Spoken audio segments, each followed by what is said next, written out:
Bonjour, nous sommes en 2021, nous sommes dans le site de l'Institut Docteur Angélique et dans une série de vidéos consacrées à commentaire de l'Écriture sainte, au terme de la théologie. J'en suis rendu au commentaire du livre des Actes des Apôtres et sur un mystère particulier qui va nous être raconté au chapitre 4, à savoir cette étrange réaction d'Israël dans ses autorités politiques qui vont refuser l'évangile. On peut dire que ce chapitre 4 est l'axe même où commence ce refus. Et ça va poser évidemment un autre problème, à savoir, on l'a vu au chapitre 3, la prédication de Pierre et de Jean dans le temple, elle a été précédée par un miracle extraordinaire, qui fait que, on le voit, la puissance de Dieu, il fait ça, et le peuple juif entier se convertit. Et les autorités aussi ne peuvent pas résister. Dieu établit la puissance qu'il veut, et donc la question de la non-conversion du peuple juif, à travers la réaction de ses autorités, qui va entraîner évidemment une masse du peuple, c'est donc une question qui se pose à Dieu. Dieu pouvait faire que l'Église, comme le rêvait Saint Pierre, démarre du peuple d'Israël, qui aurait ensuite évangélisé le monde entier. Il ne l'a pas fait. Alors, d'abord, racontons ce qui s'est passé. Donc, Pierre prêche dans le temple, et à un moment donné, c'est le chapitre 4, les autorités du temple réagissent. Voilà comment commence le chapitre. Il parlait encore au peuple quand survinrent les prêtres, le commandant du temple et les Sadducéens. Contrariés de les voir enseigner le peuple et annoncer en la personne de Jésus la résurrection des morts. Alors, les prêtres, en ce qui les concerne, je crois que c'est une question de discipline. Ils ne sont pas contents qu'on fasse comme ça un discours dans le temple, surtout avec cette histoire de Jésus qui s'est produite récemment. Et donc ils ont l'impression que ça repousse. C'est de nouveau cette idéologie-là qu'ils ont refusée qui repousse. Le commandant du temple, lui, c'est le garde avec ses soldats, les soldats chargés de l'ordre et de la discipline dans le temple, parce que c'est un désordre. Et quant aux Sadducéens, c'est pour des raisons idéologiques. À la différence des pharisiens, ils ne sont pas là parce que le contenu du discours de Pierre, c'est la résurrection des morts. Or, on le sait, les Sadducéens suivent la théologie présente dans les 5 premiers livres de la Bible, le Pentateuque, où il n'est pas parlé de la vie après la mort et de la résurrection. Ils n'y croient donc pas. Ils refusent après l'apport des prophètes qui ont montré que ça existait, en particulier à l'époque des frères Maccabées. Et donc, pour eux, la prédication est insupportable pour des raisons théologiques. Bref, les 3 viennent. Qui est-ce qu'a prévenu les autres, on ne sait pas. C'est sans doute les Sadducéens. Et puis, ils sont contrariés. Ils mirent la main sur eux et les emprisonnèrent jusqu'au lendemain, car déjà le soir tombait. Cependant, beaucoup de ceux qui avaient entendu la parole embrassèrent la foi, et le nombre des fidèles, en ne comptant que les hommes, fut d'environ 5000. Ça veut dire que c'est un véritable traumatisme dans le temple et en Israël tout entier.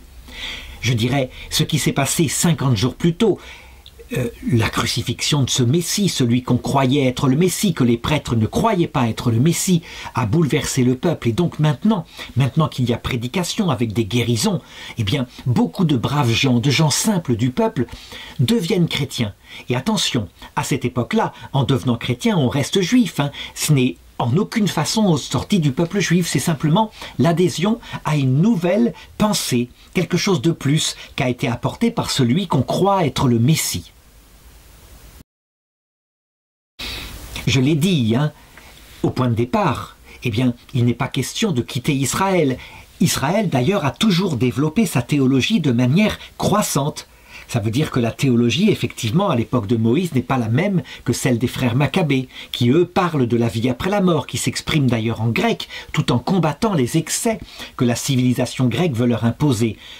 La civilisation grecque voudrait leur faire disparaître d'Israël tous les commandements de la loi de Moïse, et ça, les frères Maccabées s'y opposaient, vers 250 avant Jésus-Christ. Donc, on le voit, les gardes du temple sont très gênés, ils emprisonnent Pierre et Jean, et puis ils ne prennent pas de décision. Ils préviennent par contre sans doute les grands prêtres, ça veut dire la haute hiérarchie du temple. Et c'est ce qui va se passer le lendemain, donc ils se réunissent. C'est le verset 5. Le lendemain, les chefs des Juifs, les anciens et les scribes se rassemblèrent à Jérusalem. Il y avait là Anne, le grand prêtre, Caïphe, Jonathan, Alexandre et tous les membres des familles pontificales. Ça veut dire que le grand prêtre, là déjà, 50 jours après la mort de Jésus, n'est plus Caïphe. C'est que tous les ans on changeait. C'est-à-dire que le grand prêtre n'était pas élu jusqu'à sa mort, il était élu tous les ans. Et donc on a Anne, on a Caïphe parfois, on a d'autres comme Alexandre, etc. Et c'est comme ça que ça se passe. En tout cas, Anne a été présent dans toute cette histoire. Caïphe, quant à lui, c'est lui qui a, lorsqu'il était sous le pontificat, prophétisé que cet homme-là, il valait mieux qu'il meure plutôt que tout le peuple, et qui a présidé à la mise à mort de Jésus. Il a vraiment voulu, il l'a obtenu des autres. Alors, il faut bien lire les textes pour observer leur comportement. Il faut se souvenir de ce qui s'est passé 50 jours plus tard. Il y a tout de même eu ce séisme, pas très fort. Il y a eu cette obscurité pendant 3 heures, alors que Jésus était crucifié. Ça fait beaucoup de coïncidences. Il y a eu le rideau du temple, le rideau lourd qui protège le Saint des Saints, qui s'est déchiré du haut en bas. Il y a eu des prophètes qui sont sortis de leur tombeau et des gens ont pu les voir. Ils étaient ressuscités. Il y a donc eu véritablement un traumatisme. Ces signes ne paraissent pas très très forts, ils ne sont pas grandioses, mais tout de même, ils ont psychiquement été très forts. Et donc, on peut le dire, tous ces grands prêtres-là sont vraiment échaudés, ils sont refroidis. Ils pourraient finalement, discrètement, comme ils l'ont fait pour Jésus, provoquer une émeute et faire exécuter, sous forme de lapidation, Pierre et Jean. Là, manifestement, ils ne le font pas. Ils veulent d'abord se renseigner. Il y a pour eux quelque chose qui est un mystère. Et donc, le verset 7 le dit, « Ils firent comparaître les apôtres et se mirent à les questionner. Par quel pouvoir et par quel nom avez-vous fait cela, vous autres ?» Donc, il faut bien comprendre leur gêne. Ils sont les auteurs de la mort de Jésus. Ils voient bien, ils le savent parfaitement que cela prêche au nom de Jésus, que ce sont des anciens disciples de Jésus. Et il y a eu guérison d'un paralytique qui était connu depuis des années. Donc il faut bien se renseigner, qu'est-ce que c'est qui se passe? Dans le cœur de ceux qui ont été les plus opposés à Jésus, on le sait, il y a quelque chose qui ressemble à un péché contre l'Esprit Saint.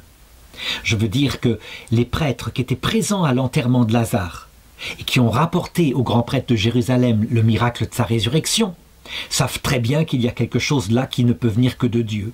Et pourtant, ce jour-là, des gens comme Anne et Caïphe ont décidé de la mort de Jésus. Donc, quelque part, il ne peut y avoir qu'une sorte de crainte à l'intérieur de leur cœur, tout de même, une crainte sacrée, quelque part. Ils sont en train de lutter contre Dieu. Donc, eh bien, ils sont prudents. Alors Pierre, rempli de l'Esprit Saint, leur répondit, « Chefs du peuple et anciens, puisqu'aujourd'hui nous avons à répondre en justice du bien fait à un infirme et du moyen par lequel il a été guéri, sachez-le bien, vous tous, ainsi que tout le peuple d'Israël, c'est par le nom de Jésus-Christ le Nazaréen, celui que vous avez crucifié et que Dieu a ressuscité des morts, c'est par son nom et par nul autre que cet homme se présente guéri devant vous. » La prédication est forte, Pierre est rempli de l'Esprit Saint. Il n'est plus l'homme qui était courageux dans l'instant, comme un peu tous ces hommes qui sont guerriers, il aurait bien voulu mourir au moment de l'arrestation de Jésus. Non, maintenant, il est courageux dans la durée, par la force de l'Esprit Saint. Et il est capable d'affronter en face et de parler à des gens qui pourraient l'exécuter, ou le faire exécuter par les Romains. Ça s'est passé il y a 50 jours, c'est tout de même pas vieux. Eh bien, il parle. Et ça, il faut le remarquer, cette force ne vient pas de Pierre. Et je dirais même plus. La volonté de Jésus est de prouver que si l'Église réussit et grandit, ça ne vient pas des hommes. Effectivement, c'est la puissance de l'Esprit Saint. C'est quelque chose que nous devons avoir en tête. Je l'ai dit souvent. Le fait que l'Église en Europe occidentale baisse, perd des fidèles, etc. Ça vient certainement du péché de l'Europe occidentale, c'est vrai. Mais ça vient aussi, très probablement, de l'Esprit Saint qui sait mener au désert une église qui est infidèle et donc se retirer, lui enlever sa croissance pour que le petit reste à la fin réfléchisse et se convertisse et que les choses puissent repartir. C'est Dieu qui donne la croissance à son église et qui la retire. Notre péché y joue aussi, mais Dieu est capable d'agir aussi Ça veut dire qu'il n'y a pas que nos actes, il faut regarder aussi l'action de Dieu. Et là, en l'occurrence, eh bien Dieu est capable, par sa puissance, de faire grandir l'Église. 5000 fidèles comme ça, un jour après la Pentecôte, c'est fantastique. Et Pierre, il y va carrément. Ça veut dire que maintenant, il dit les choses qui ont valu la mort de Jésus. Quand Jésus avait dit à Caïphe, le même Caïphe qui est là, Caïphe lui avait demandé « Es-tu le Saint de Dieu? Es-tu le Messie? Es-tu le Fils de Dieu ?» Et Jésus avait répondu « Tu le dis, je le suis. Et vous verrez désormais le Fils de l'homme venir dans les nuées du ciel avec grande puissance et grande gloire. » Et c'est là que Caïphe avait déchiré ses vêtements en disant « Vous l'avez entendu, il blasphème, il n'y a pas besoin d'autre chose, condamnons-le à mort maintenant. » Le même Caïphe est là et Saint Pierre est capable de lui dire face à face, de lui dire « Sachez-le bien, vous tous ainsi que tout le peuple d'Israël, c'est le nom de Jésus le Nazaréen, celui que vous avez crucifié et que Dieu a ressuscité des morts. C'est par son nom et par nul autre que cet homme se présente guéri devant vous. » Et il continue. C'est lui, la pierre que vous les bâtisseurs, vous avez rejetée et qui est devenue la pierre d'angle. Ça veut dire celle sur laquelle s'appuie tout le bâtiment. Car il n'y a pas sous le ciel d'autres noms donnés aux hommes par lesquels nous devions être sauvés. Les prêtres auraient été, je dirais, un peu moins échaudés par ce qui s'est passé, par les émeutes, par les colères du peuple. Je pense qu'ils l'auraient fait crucifier, ils l'auraient présenté à Pilate, ils auraient provoqué la même chose. Là, au contraire, ils ne vont pas agir comme ça, ce qui montre à quel point, eh bien, les signes, même s'ils ne sont pas définitifs, pour les convertir, les signes ont été puissants dans le ciel de leur psychologie. Et donc le verset 13, il montre certainement leur délibération. Ils sont là, ils doivent discuter entre eux. Et puis il y a du non-dit. On sait comment ça se passe, ce genre de réunion. Considérant donc l'assurance de Pierre et de Jean, et se rendant compte que c'étaient des gens sans instruction ni culture, les membres du Sanhédrin étaient dans l'étonnement. Ils reconnaissaient bien en eux ceux qui étaient avec Jésus. Et en même temps, ils voyaient debout auprès d'eux l'homme qui avait été guéri. Aussi n'avait-il rien à répliquer. Je crois qu'on peut le dire, ils sont très inquiets. Ils sont très inquiets. Parce qu'il n'y a rien à faire, ce sont des êtres humains. Et quand bien même ils auraient su, certains d'entre eux, que c'est le Messie, la plupart ne sont pas avec eux, je dirais, ce péché contre l'Esprit Saint. La plupart sont très inquiets en se disant, est-ce qu'on n'est pas en train de combattre Dieu? D'ailleurs, on le verra un peu plus loin dans le texte, l'un d'entre eux, Gamaliel. Il aura ce raisonnement. Manifestement, si ça vient de Dieu, vous êtes en train de combattre contre Dieu. Et si ça vient des hommes, ne vous occupez pas de ces gens-là, ça disparaîtra de soi-même, comme c'est arrivé 10 fois avec des faux messies qui sont arrivés et qui sont tous morts. Mais là, manifestement, il semblerait bien que ça vient de Dieu. Alors on les voit pris entre l'étau, entre les pinces d'un étau, la colère du peuple qui se convertit à ces gens-là qui ont fait un miracle, et puis la menace du jugement de Dieu, qui est là, qui pèse forcément sur eux. Et donc, ils vont prendre une décision qui est tout à fait, je dirais lâche, tout à fait, entre chèvre et chou, on le voit. Verset 17.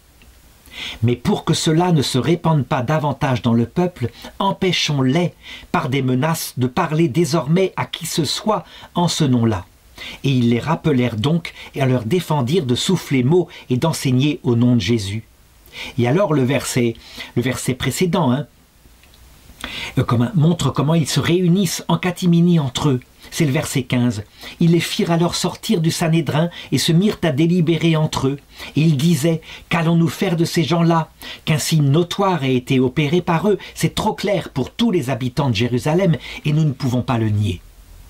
C'est presque amusant de voir des politiques en action et des politiques qui n'ont pas le cœur pur, parce qu'il serait tellement simple qu'ils disent « Écoutez, soyons carrés, cet homme-là, il a été guéri, nous le connaissons tous, nous passions en entrant dans le temple. Il n'était pas possible qu'il guérisse, il est là depuis 40 ans. Et donc, ça vient de Dieu. Suivons-le. » En tout cas, n'importe qui maintenant, je me rappelle par exemple, il est arrivé plusieurs fois que des gens m'écrivent sur Internet en disant « Je suis Jésus-Christ revenu sur terre ». Et moi, systématiquement, plutôt que de moquer de la personne, je lui dis « Mon Seigneur, je vous suivrai partout, soyez-en sûrs. Mais je vous demande simplement un miracle, un seul. Un miracle indubitable pour moi, par exemple, ma mère est morte il y a 1 an, ressuscitée là, elle reviendra me voir, je vous suivrai. Évidemment, toujours ils me répondent « Homme de peu de foi, pourquoi doutes-tu » Ils ne feront jamais de miracle. En ce qui concerne ici les grands prêtres du temple, le miracle est devant eux. Et donc ils pourraient très bien avoir l'attitude de gens qui disent « Nous baissons nos armes, nous avons fait une bêtise et nous suivons maintenant cet évangile ». Ils ne seraient même pas exclus de l'évangile. Je suis convaincu que Pierre, Jacques et Jean les accueilleraient, ces grands prêtres, et ils seraient parmi les chefs de l'Église à prêcher au monde entier cet évangile. C'est certain. Il n'y a pas d'orgueil en Pierre, Jacques et Jean, et ils seraient même très contents de voir des gens si cultivés adhérer à l'évangile. Ce n'est pas ce qui va se passer. Et donc, en tout cas, avec une mesure, je l'ai dit, entre chèvre et chou, ils veulent leur interdire de prêcher.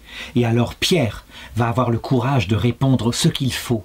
Et là, c'est un sujet très intéressant, c'est le sujet de l'obéissance à l'autorité politique. Verset 19. Mais Pierre et Jean leur répondirent « S'il est juste aux yeux de Dieu de vous obéir plutôt qu'à Dieu, à vous d'en juger. Nous ne pouvons pas, quant à nous, ne pas publier ce que nous avons vu et entendu. » Il y a un texte de saint Paul, beaucoup plus tardif, qui dit « Nous devons obéir en tout aux autorités politiques mises par Dieu. » Eh bien, ce verset-là permet de comprendre. Nous devons leur obéir en tout, mais au fort externe. Par exemple, s'ils veulent construire une route, c'est leur décision, on ne va pas se révolter contre tout, à condition évidemment qu'ils le fassent avec justice, s'ils expropient quelqu'un, qu'ils le remboursent de manière juste. Mais, quand une autorité politique se mêle d'un sujet qui ne les concerne pas, comme un sujet religieux, c'est le cas ici, ou un sujet de morale profonde, la conscience profonde morale, ou même en interdisant une prédication d'une vérité, par exemple une autorité politique qui nous demanderait d'enseigner une erreur. On ne doit pas obéir, notre conscience est première, et ceci est valable même à notre époque. Par exemple, depuis 2 siècles à peu près, dans les écoles, aussi bien privées catholiques que les écoles publiques, il y a des idéologies et on demande aux professeurs de les enseigner. Je l'ai vécu moi-même en Belgique. On demandait en cours de religion de ne plus parler de Jésus, ça n'intéressait pas les élèves, mais de parler de la démocratie, de la tolérance, et ceci contre le programme, qui évidemment, c'était un cours de religion catholique, demandait de parler de Jésus. Eh bien, il ne fallait pas que je cède, quitte à perdre mon travail, ce qui est arrivé, mais il ne fallait pas céder. Il fallait le faire avec douceur, avec détermination, sans provocation, mais il fallait, en s'appuyant sur les textes, faire ce que sa conscience morale ordonnait. Et c'est ce que font Pierre et Jean ici, et ils ont raison. Donc voilà la vraie mesure de l'obéissance. Et attention, c'est la même mesure qui joue dans l'obéissance d'un religieux par rapport à ses supérieurs. On obéit au fort externe, c'est un vœu d'obéissance pour être à tel endroit, pour faire telle chose à tel moment. Mais si un supérieur nous commandait soit une hérésie de l'enseigner, soit un péché mortel de le faire, nous ne devrions pas obéir. C'est important. Un être dans la vie monastique, qui est un vœu d'obéissance, est un être qui est fondamentalement d'abord dans l'obéissance à Jésus. Et en fonction de cela, il sait quelles sont les limites exactes de son vœu d'obéissance. Alors attention, là encore, il ne s'agit pas pour un religieux d'entrer en révolte face à son supérieur, de le provoquer face à face. Non, quelquefois, ça se passe par de la douceur. Par exemple, je me rappelle l'exemple de saint Martin de Porres. Il recevait dans sa cellule des pauvres qui étaient mourants, souvent dans la rue. Et un jour, son supérieur lui interdit strictement, parce que ça faisait du bruit, ça dérangeait les autres religieux. Sauf que, voilà, lui il obéit, donc il les reçoit ailleurs, loin, pour pas gêner les autres religions. Mais un jour, il y a une grande tempête et il ne peut pas accéder à cet autre endroit. Le seul endroit pour sauver la vie d'un pauvre, c'est sa cellule. Alors il le fait rentrer dans sa cellule. Le lendemain, il est convoqué par son supérieur. Il était en flagrant délit de désobéissance. Et alors il lui a répondu « Devais-je obéir à Dieu plutôt qu'aux hommes ?» C'est exactement ce qu'il se passe ici. Et donc on le voit bien au verset 21, eh bien, toutes ces autorités qui ont mis à mort Jésus avec tellement de dureté, maintenant sont calmées. Et donc voilà ce qui se passe. Cependant, après de nouvelles menaces, ce sont des mots, ils les font même pas flageller, ils les relâchèrent, ne voyant pas comment les punir à cause du peuple. à cause du peuple. En fait, ils sont tenus par la peur du peuple. Ce qui montre bien, encore une fois, que ceux qui accusent le peuple d'Israël d'être déicide, mais c'est une aberration. Le peuple d'Israël n'est pas déicide. Ceux qui ont tué Jésus, et encore en ne sachant pas qu'il était Dieu, ce sont les autorités en question qui sont ici, qui font comparaître Pierre et Jean. Et donc le verset continue, car tout le monde glorifiait Dieu de ce qui s'était passé. L'homme guéri miraculeusement avait en effet plus de 40 ans. Donc il était là présent, sûrement qu'il avait grandi comme enfant, enfin amandier depuis très longtemps. Alors, je m'arrête ici pour une remarque et une question.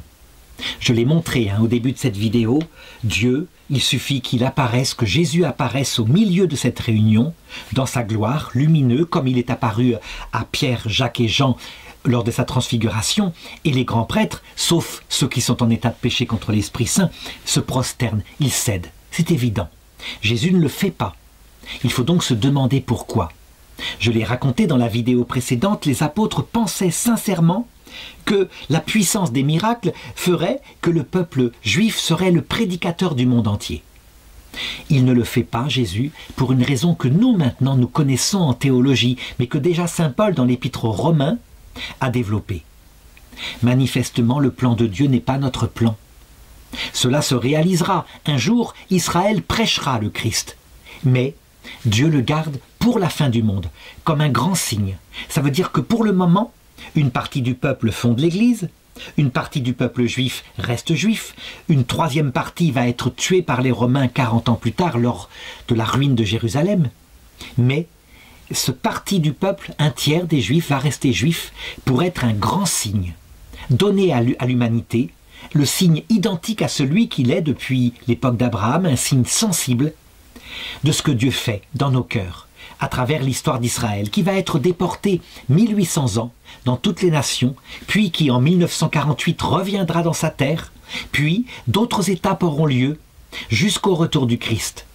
On peut dire que de même que le Christ est venu par le peuple juif et la Vierge Marie, de même à la fin du monde, c'est à travers le peuple juif restauré que le Christ reviendra dans sa gloire, selon un scénario que Dieu a prévu de toute éternité, une geste fantastique, magnifique, qui mettront en cause, nous le savons à l'avance, il suffit de regarder l'histoire de Joseph, vendu en Égypte comme il s'est réconcilié avec ses frères.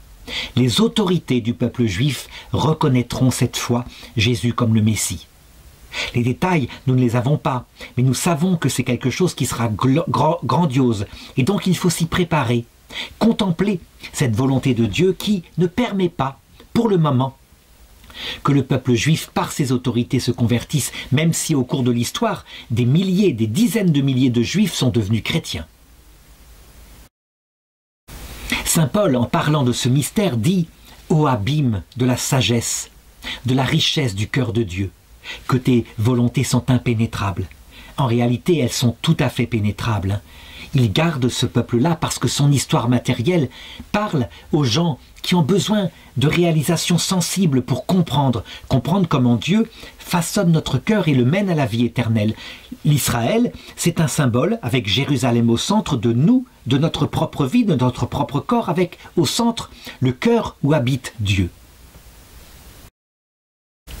Donc, une fois qu'on sait ça, qu'on sait que c'est un riche projet de Dieu, alors du coup, au verset 23, eh bien, on peut voir à quel point les apôtres, sans comprendre encore ce que Dieu veut par rapport à Israël, ils louent Dieu pour sa puissance. Et le verset 23 le dit. Une fois relâchés, Pierre et Jean se rendirent auprès des leurs et leur rapportèrent tout ce que les grands prêtres et les anciens leur avaient dit. À ce récit, d'un seul élan, ils élevèrent la voix vers Dieu en disant « Maître, c'est toi qui as fait le ciel, la terre, la mer et tout ce qui s'y trouve. C'est toi qui as dit par l'Esprit Saint et par la bouche de notre Père David, ton serviteur. Pourquoi cette arrogance chez les nations, ces vains projets chez les peuples? Les rois de la terre se sont mis en campagne et les magistrats se sont rassemblés de concert contre le Seigneur et contre son oint.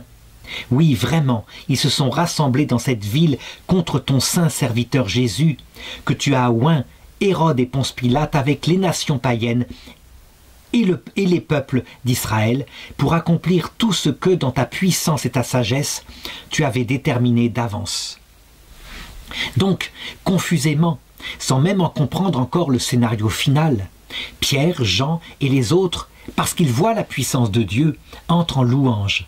Ils le remercient par avance pour ce qu'il est en train de faire comme mystère. Pour le moment, leur action de grâce consiste à dire simplement que les peuples s'obstinent et se réunissent contre son Messie.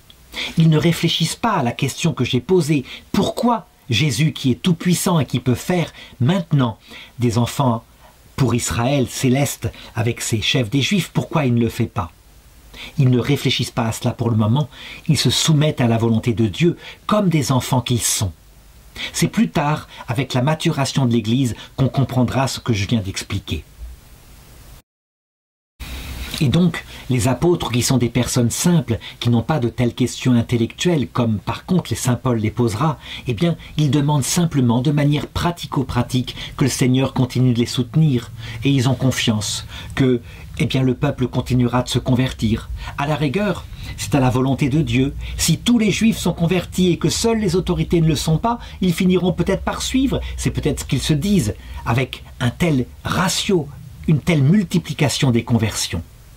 Et donc ils disent ceci au verset 29. « À présent donc, Seigneur, considère la menace des grands prêtres, et afin de permettre à tes serviteurs d'annoncer ta parole en toute assurance, étends la main pour opérer des guérisons, des signes, des prodiges, par le nom de ton serviteur Jésus. » Oui, et le Seigneur va le faire. Il va le faire à la mesure exacte de ce qu'il veut. Là, c'est encore quelque chose que nous devons nous mettre dans l'intelligence. Si le Seigneur avait voulu, dit le Coran c'est pas le christianisme, et c'est des siècles plus tard, s'il avait voulu rendre tout le monde musulman, il l'aurait fait. Nous pouvons dire la même chose. Si le Seigneur avait voulu, là, par la prédication des apôtres, rendre en 30 ans l'Empire romain tout entier catholique, il l'aurait fait. Le Seigneur ne va pas procéder comme cela. La raison est simple, il veut notre effort. Il considère que si nous avons trop de succès, nous allons nous mettre à tuer, parce que l'orgueil est présent dans le cœur de l'homme. C'est ce qui s'est passé pour l'islam, qui a conquis en quelques années pratiquement la moitié de l'Empire romain d'Orient. Et donc, les successeurs de Mohammed se sont mis à s'entretuer et à tuer ceux qui ne pensaient pas comme eux. La victoire trop bruyante provoque l'orgueil trop fort. Et donc, pour éviter ça, pendant 300 ans, l'Église va progresser, certes, mais accompagnée de martyrs, accompagnée du sang des bergers, très souvent. Et donc elle va rester modeste pendant 300 ans, très pratique, sans faire trop de théologie, adhérant simplement au fait que Jésus est Dieu, qu'il n'y a qu'un seul Dieu, que le Père est Dieu, que le Saint-Esprit est Dieu, sans comprendre comment ça se passe. Ça sera le 4e siècle, les conciles, qui intellectuellement, établiront les choses, mais avec beaucoup d'orgueil. Donc sans doute que ces 3 siècles qui commencent maintenant sont les plus beaux siècles d'Église, avec ceux de la fin, quand l'Église redevient modeste, fragile, et donc qu'elle redéveloppe de l'humilité. Mais cette fois, avec 2000 ans de méditation, d'approfondissement des mystères. Et donc le Seigneur va les accompagner par des signes, des prodiges, et donc les gens vont se convertir plus par stupéfaction et par affection, parce que l'Esprit Saint vient dans leur cœur, que par raisonnement intellectuel, adhésion à la logique de l'Évangile. Donc ce sont des gens simples qui vont se convertir au début, avant que n'arrivent les intellectuels. Alors le verset 31 continue. « Tandis qu'ils priaient, l'endroit où ils se trouvaient réunis trembla. Tous furent remplis alors du Saint-Esprit et se mirent à annoncer la parole de Dieu avec assurance. » Un Saint-Esprit qui est sous forme de gémissement de tendresse, de feu qui les brûle, qui leur donne un courage fou, qui voudrait leur faire annoncer partout un tel amour. Pas un Saint-Esprit encore, accompagné du Verbe qui leur donne une connaissance intellectuelle des mystères. Et ça suffit bien. C'est pour ça sans doute que pour le début, Jésus-Christ a choisi des pauvres et des braves gens, des gens qui ne sont pas des intellectuels, mais très vite, parce que l'amour, au bout d'un certain temps, quand il n'est pas nourri d'intelligence, l'amour, il atteint un plafond de verre. Dieu suscitera des intelligents, comme par exemple l'apôtre Paul, mais ça sera une autre étape. Verset 32. La multitude des croyants n'avait qu'un cœur et qu'une âme. Nul ne disait sien ce qui lui appartenait, mais entre eux tout était commun. Avec beaucoup de puissance, les apôtres rendaient témoignage à la résurrection du Seigneur Jésus, et ils jouissaient tous d'une grande faveur. La première chose qui se passe ici, dans un tel bouleversement d'amour, c'est la mise en commun des biens. Avec une analogie, on pourrait comprendre ceci. Imaginons un jeune homme et une jeune fille qui tombent amoureux. Vraiment, et c'est le bonheur total. La confiance est tellement totale et aveugle que tout de suite, au bout d'une semaine, ils mettent tout en commun. Il n'y a plus de chèque personnel de chacun. On partage tout immédiatement et ils le garderont normalement toute leur vie. Très souvent, malheureusement, ils ne sont fondés que sur des impressions sensibles. Et donc il s'avère que quand le temps passe, les défauts de l'un ou de l'autre reviennent. Et parce qu'ils ont mis tout en commun, l'un commencera à voler les biens et à les accaparer pour lui tout seul. Eh bien, en fait, l'Esprit Saint qui est en train de faire grandir l'Église, qui voit la naïveté, la simplicité de ces premiers chrétiens, il sait très bien que le vieil homme est en eux, qu'il y a les conséquences du péché originel, et donc aussi la convoitise de l'argent qui reviendra un jour, et aussi, eh bien, le besoin de propriété privée. C'est ce que je vais voir au chapitre suivant, comment il va mettre fin à cette naïveté limpide et sincère des premiers temps, parce qu'elle n'est pas réaliste. Et donc, le verset 34 insiste sur ça, sur la naissance à cette époque-là d'une forme de communisme. Tout est mis en commun. Aussi parmi eux, nul n'était dans le besoin, car tout ce qu'ils possédaient, des terres et des maisons, les vendaient, apportaient le prix de la vente et les déposaient aux pieds des apôtres. On distribuait alors à chacun suivant ses besoins. Joseph, surnommé par les apôtres Barnabé, ce qui veut dire fils d'encouragement, lévite originaire de Chypre, possédait un champ, il le vendit, apporta l'argent et le déposa aux pieds des apôtres. Donc, en apparence, c'est magnifique. Et il faut le reconnaître, affectivement, c'est magnifique. Affectueusement, c'est la preuve que l'Esprit Saint bouleverse leur cœur par sa puissance. Comment pourrait-il en être autrement? Il faut comprendre, lorsque nous verrons Jésus à l'heure de notre mort, d'un coup, en le voyant, si nous avons toute notre vie accumulé des biens pour sécurité, pour ne serait-ce que ne pas être surpris par une famine ou une crise économique, nous trouverons ça tellement relatif par rapport à cette merveille qui nous sera manifestée. Et nous n'aurons plus aucun regret, aucune attache par rapport à cet argent que nous aurons laissé sur terre. Et bien là, c'est un peu pareil. Mais, et je réserve ça pour le chapitre suivant, Dieu va mettre fin à cette naïveté de manière extrêmement forte. Et il sait qu'il peut compter sur ces gens qui aiment vraiment Dieu. Mais il va donc utiliser un moyen sévère, un moyen qui, on va le voir, malheureusement, au XXe siècle, eh bien, sera utilisé de nouveau.